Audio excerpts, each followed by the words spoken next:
প্রার্থী গোলাম মোহাম্মদ সিরাজ। বগুড়া ৫ আসনে প্রতিদ্বন্দ্বিতা করা ওই প্রার্থীর প্রতিষ্ঠানে বিদ্যুৎ বিল ও বকেয়া ৪২.৫ কোটি টাকা। কেন্দ্রীয় ব্যাংক সহ একাধিক সূত্র থেকে এসব তথ্য সংগ্রহ করেছে ৭১।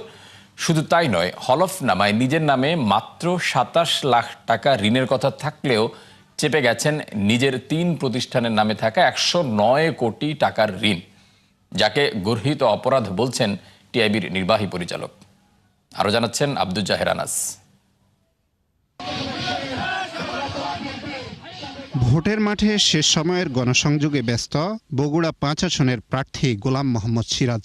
একাধিকবার সংসদে প্রতিনিধিত্ব করার অভিজ্ঞতা নিয়ে এবারও কাজ করতে চান এলাকার উন্নয়নে। এজন্য দিচ্ছেন একের পর এক প্রতিশ্রুতি। তবে আশ্চর্যের বিষয় হলো, হলফনামায় তিনি গোপন করেছেন ঋণ সংক্রান্ত তথ্য, যার বেশ কয়েকটি আইনের চোখে অপরাধ। হলফনামায় ঋণ সংক্রান্ত তথ্যের ঘরে তিনি উল্লেখ করেছেন নিজের ২৭ লাখ এবং স্ত্রীর নামে ৪ লাখ টাকার কথা। এড়িয়ে গেছেন অন্য সব তথ্য। কিন্তু কেন্দ্রীয় ব্যাংকের পর্যালোচনা বলছে, গোলাম মোহাম্মদ সিরাজ বিভিন্ন ব্যাংকে খেলাপি হওয়ায় উচ্চ আদালত থেকে নিয়েছেন স্থগিতাদেশ। এর মধ্যে ক্যাব এক্সপ্রেস বিডি লিমিটেডের নামে ২৬ কোটি, ওয়ানটেল কমিউনিকেশন লিমিটেডের নামে ৪৮ কোটি এবং এসআর হাইওয়ে সার্ভিসেসের নামে প্রায় ৩৫ কোটি টাকার ঋণ রয়েছে তার। বর্তমানে ক্যাব এক্সপ্রেস ও ওয়ানটেল কমিউনিকেশনের চেয়ারম্যান তিনি, আর এসআর হাইওয়ে সার্ভিসেসের পরিচালক।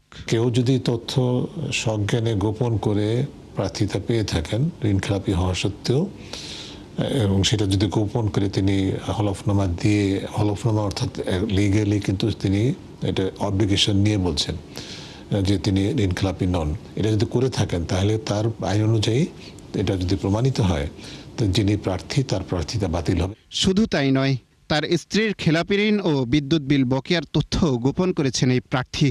কেন্দ্রীয় ব্যাংকের তথ্য বলছে, গোলাম মোহাম্মদ সিরাজের স্ত্রী শাহনাজ সিরাজ এসআর কেমিক্যাল ইন্ডাস্ট্রিজের ব্যবস্থাপনা পরিচালক। প্রতিষ্ঠানটির বিভিন্ন ব্যাংকে খেলাপি ঋণ রয়েছে ৫১২ কোটি টাকা।